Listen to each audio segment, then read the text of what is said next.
स्वागत है आप सबको आपके अपनी YouTube चैनल आर्ट एजुकेशन में। आज हम लोग देखने वाले हैं पुत्र वियोग जो चैप्टर है 12th क्लास के। आप बिहार बोर्ड से हैं, उसमें आप साइंस कर रहे हैं, आर्ट्स कर रहे हैं, कॉमर्स कर रहे हैं, हिंदी सेम होता है। तो इसमें हम लोग देखेंगे पुत्र वियोग जो रचना है काव्य खंड, इस काव्य खंड के आपकी जो लेखिका है सुभद्रा कुमारी चौहान जी द्वारा लिखित एक बड़ी बढ़िया कविता है जो शोक गीत है। एक माँ जो है अपने पुत्र के लिए क्या क्या नहीं करती है, और एक माँ जो है उसे बच्चा किसी भी रूप में स्वीकार होता है। अब ये घटना हुआ कहाँ के, जबलपुर का घटना था। देख रहे हैं जो पानी में डूबा था सब, माँ उस बच्चे को गले लगाई है, उसी तरह दोनों मर चुके हैं। तो माँ की ममता का कोई बखान ही नहीं हो सकता है।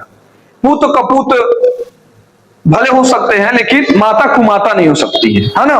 तो यही बातें हैं, और उसी शोक गीत के रूप में एक चैप्टर हम लोग के बीच उपस्थित है जो है पुत्र वियोग।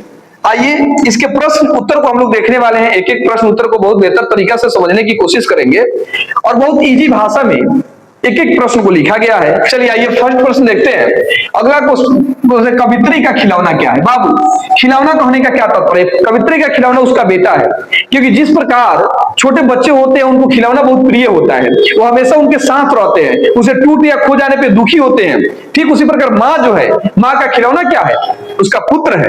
उसे खो जाने से, उसे कहीं गिर जाने से, चोट लग जाने से माँ को दुख होता है। ठीक वही बात लिखा देखेंगे, कवित्री का खिलौना उनका बेटा है। जिस प्रकार एक बच्चे को अपना खिलौना अत्यंत प्रिय होता है, कोई छोटा बच्चा उसका खिलौना अत्यंत प्रिय होता है, वो हर समय उसे अपने साथ रखता है और उसके टूट जाने पर या खो जाने पर दुखी होता है। समझ रहे हैं बात को? वो खिलौना टूट जाए या खो जाए इस बात से वो दुखी होता है। उसी प्रकार एक माँ के लिए उसका संतान ही उसका सबसे प्रिय धन या सबसे प्रिय खिलौना होता है। अपने पुत्र के बिछड़ जाने या मृत्यु पर कवित्री अत्यंत दुखी होती है ना, और क्योंकि उनका अनमोल खिलौना उनका क्या है, उससे छीन चुका है। तो माँ का जो खिलौना हो क्या, उसका बेटा है। और जिस प्रकार बच्चे को खिलौना प्रिय होता है उसी प्रकार माँ को अपना बेटा बहुत प्रिय होता है। इसी बात को यहाँ पे लिखा गया है। चलिए एक नंबर प्रश्न आप समझ चुके होंगे। दूसरा क्वेश्चन देखिए, और चलिए थोड़ा हम तेजी में चलते हैं ताकि आपका समय भी बचत हो और आप बेहतर तरीके से समझ भी पाए।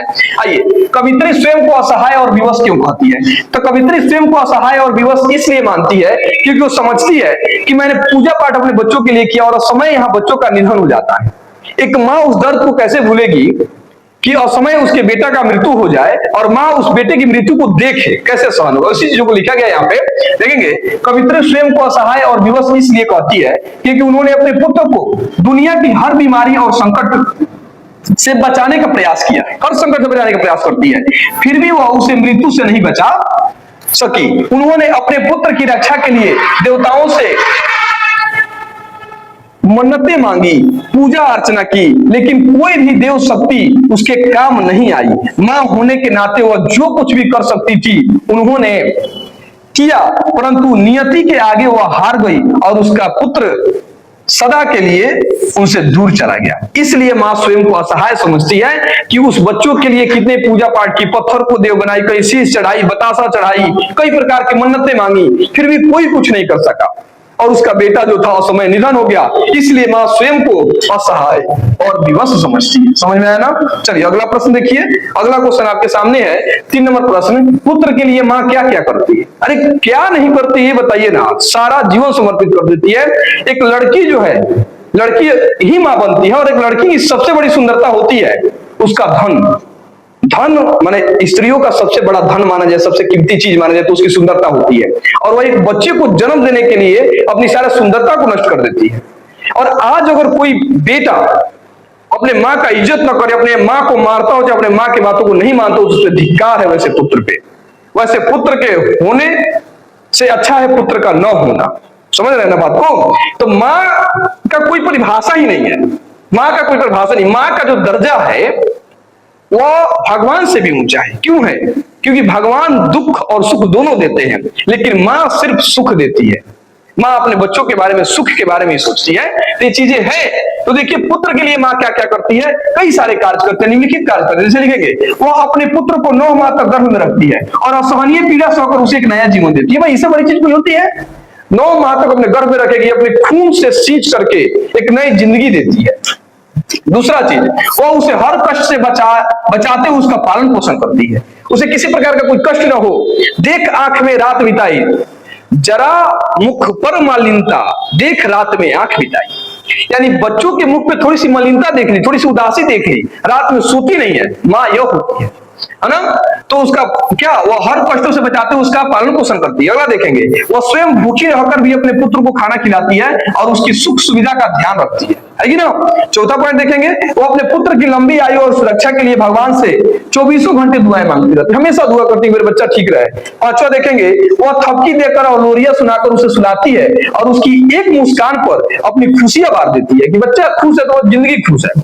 थोड़ी सी उसके चेहरे पे मलिनता देकर के पूरी रात जगी रह जाती है, वो होती है माँ। माँ का कोई परिभाषा ही नहीं है, माँ अपरिभाषित है। चलिए अगला प्रश्न देखेंगे। अगला क्वेश्चन आपके सामने है, क्वेश्चन नंबर 4, अर्थ स्पष्ट करें। इसका अर्थ बताना है कि आज दिशाएं भी हंसती है, हाय उल्लास विश्व पर छाया, मेरा खोया हुआ खिलौना अब तक मेरे पास न आया। यानी माता कह रही है कि आज दिशाएं भी हंसती है, हाय उल्लास विश्व पर छाया, पूरी जो विश्व है खुशियां मना रही है, लेकिन मेरा खोया हुआ खिलौना अब तक मेरे पास नहीं। खिलौना जो माँ मर गया समय बेटा। चलिए क्या लिखा, प्रस्तुत पंक्तियां हमारी पाठ्य पुस्तक दिगंत भाग 2 की कविता पुत्र वियोग से ली गई है, जिसकी कवित्री सुभद्रा कुमारी चौहान जी है। पहला पैराग्राफ में लिखेंगे कि प्रस्तुत पंक्ति हमारे पाठ्य पुस्तक दिगंत भाग 2 में लिखित पुत्र वियोग शीर्षक कविता से ली गई है, जिसकी कवित्री सुभद्रा कुमारी चौहान जी है। इन पंक्तियों के माध्यम से कवित्री कहना चाहती है कि आज चारों तरफ प्रसन्नता का वातावरण है, हाय उल्लास विश्व पर छाया, लोग अपनी खुशियों में डूबे हैं और पूरी दुनिया में उल्लास छाया हुआ है, परंतु एक दुखी माँ के लिए एक खुशियां व्यर्थ है, क्योंकि उसका प्यारा बेटा जो खिलौना है अब तक लौट कर उसके पास नहीं आया है। पुत्र के वियोग में माँ का संसार सूना हो गया है। यानी पुत्र के वियोग में माँ को सारी खुशियां बेकार लगती है, वो दिल में दर्द को छुपाए हुए अपने बेटे के लिए। चलिए अगला प्रश्न देखते हैं। आइए अगला क्वेश्चन आपके सामने है 5 नंबर, माँ के लिए अपना मन समझाना कब कठिन और हो जाता है और क्यों? माँ अपने मन को कब नहीं समझा पाती है, कब अपने मन को समझाना कठिन हो जाता है, क्यों कठिन हो जाता है? इसके बारे में देखिए लिखा गया है कि माँ के लिए अपना मन समझाना तब कठिन हो जाता है जब उसका प्यारा बेटा उससे हमेशा के लिए बिछड़ जाता है, हमेशा के लिए बिछड़ जाता है, अर्थात उसकी असामयिक मृत्यु हो जाती है, मतलब वो असमय मर जाता है। ऐसा इसलिए है क्योंकि एक माँ अपने बेटे से निस्वार्थ और अगाध प्रेम करती है। माँ के प्रेम में कोई स्वार्थ ही नहीं है। प्रेम का मतलब ही होता है अपनी प्रसन्नता को दूसरे की प्रसन्नता में विलीन कर देना ही प्रेम कहलाता है। और माँ का ही प्रेम इस पृथ्वी पर है जो क्या है, निस्वार्थ है। आप जिस रूप में हो, आप निकम्मे हो, निठल्ले हो, नालायक हो, फिर भी माँ आपसे प्रेम कभी कम नहीं करेगी। लेकिन दुनिया जो है आपके औकात को देख करके, आपकी हैसियत को देख करके आपसे प्रेम करेगी, तो माँ वो होती है, माँ का प्रेम ही निस्वार्थ है ना। तो माँ का प्रेम क्या होता है, निस्वार्थ होता है और अगाध होता है। उसके जीवन की पूरी पूंजी और खुशियां उसके बच्चों के इर्द गिर्द घूमती है, इसलिए इस रिक्तता को भरना असंभव हो जाता है। यानी तब माँ को मन समझाना कठिन हो जाता है कि इतना प्रेम करने के बावजूद भी अगर उसका बेटा उसके पास न रहे तो जिंदगी बेकार है। चलिए अगले प्रश्न की ओर बढ़ते हैं। अगला क्वेश्चन आपके सामने है मेरे भाई, 6 नंबर प्रश्न, पुत्र को छावना पाने का क्या भाव छुपा हुआ है? अरे जब बच्चों से प्यार होता है तो सुनो, बाबू सोना, झुंझुना, लूलू, ओ मेरे सोना, मेरे बाबू, मेरे डिगरो है, तो क्या है? ये सब प्रेम है, माँ का प्रेम है। 10 गुनाम रखना, मेरे रसगुल्ला, मेरे सोना, मेरे झुंझुना, मेरे बाबू, मेरे टोना। तो उसी प्रकार छावना कहने का यहाँ क्या प्रेम की भाव है, माँ प्रेम से कहती है। वैसे छावना तो हिरण आदि जानवर के छोटे बच्चों को छावना कहा जाता है, और कोई भी जानवर हो उसके छोटे बच्चे बहुत प्यारा होते हैं। तो छावना प्यार से कह रही है, माँ का प्रेम छुपा हुआ है इसमें। तो देखिए क्या है उत्तर में, छावना शब्द का प्रयोग आमतौर पर हिरण या शेर जैसे जानवरों के छोटे बच्चे, सुंदर बच्चों के लिए किया जाता है ना, सुंदर बच्चों के लिए किया जाता है जो बहुत भोले और प्यारे होते हैं। यहाँ पुत्र के लिए छावना शब्द का प्रयोग कवित्री का अत्यधिक प्रेम, ममता और अपनेपन के भाव को प्रकट करता है कि ना, प्यार से बोल रही है कि मेरा छावना है। यह दर्शाता है कि उसका पुत्र उसके लिए बहुत सुकुमार और अनमोल था। कहने का मतलब है कि माँ का जो पुत्र होता है भाई, वो अनमोल ही होता है उनके लिए। वो जैसा भी हो, दुनिया के लिए कुछ भी हो, लेकिन माँ के लिए उसका पुत्र सबसे दुनिया में सबसे ज्यादा अनमोल होता है। आई थिंक आप 6 नंबर प्रश्न को देख चुके होंगे। चलिए अगले प्रश्न की ओर बढ़ते हैं, और अगला प्रश्न आपके सामने यह है 7 नंबर, मर्म स्पष्ट करें। भाई बहन भूल सकते हैं, पिता भले ही तुम्हें भुलावे, किंतु रात दिन की साथिन मां कैसे अपना मन समझावे। भाई तारा के भाई भूल सकता, बाप भूल सकता है, लेकिन मां कभी नहीं भूल सकती है ना। तो भाई बहन भले भुलावे, भाई बहन भूल सकते हैं, पिता भले तुम्हें भुलावे, किंतु रात दिन की साथिन मां कैसे अपना मन समझावे। एक पिता भूल सकता है, एक भाई बहन को भूल सकता है, एक पति पत्नी को भूल सकता है, एक पत्नी पति को भूल सकती है, लेकिन एक मां अपने पुत्र को कभी नहीं भूल सकती है। उसके सांत्वना दे सकती है, उसके दर्द का बयान नहीं कर सकते हैं, उसके दर्दों को समझ नहीं सकते कि भाई कितना दर्द सहती होगी। तो इसी का क्या करना है, मर्म स्पष्ट करना है। तो देखिए लिखा गया प्रस्तुत पंक्तियों में कवित्री कहती है कि समय बीतने के साथ शायद भाई बहन अपने भाई को भूल जाए और पिता भी अपने पुत्र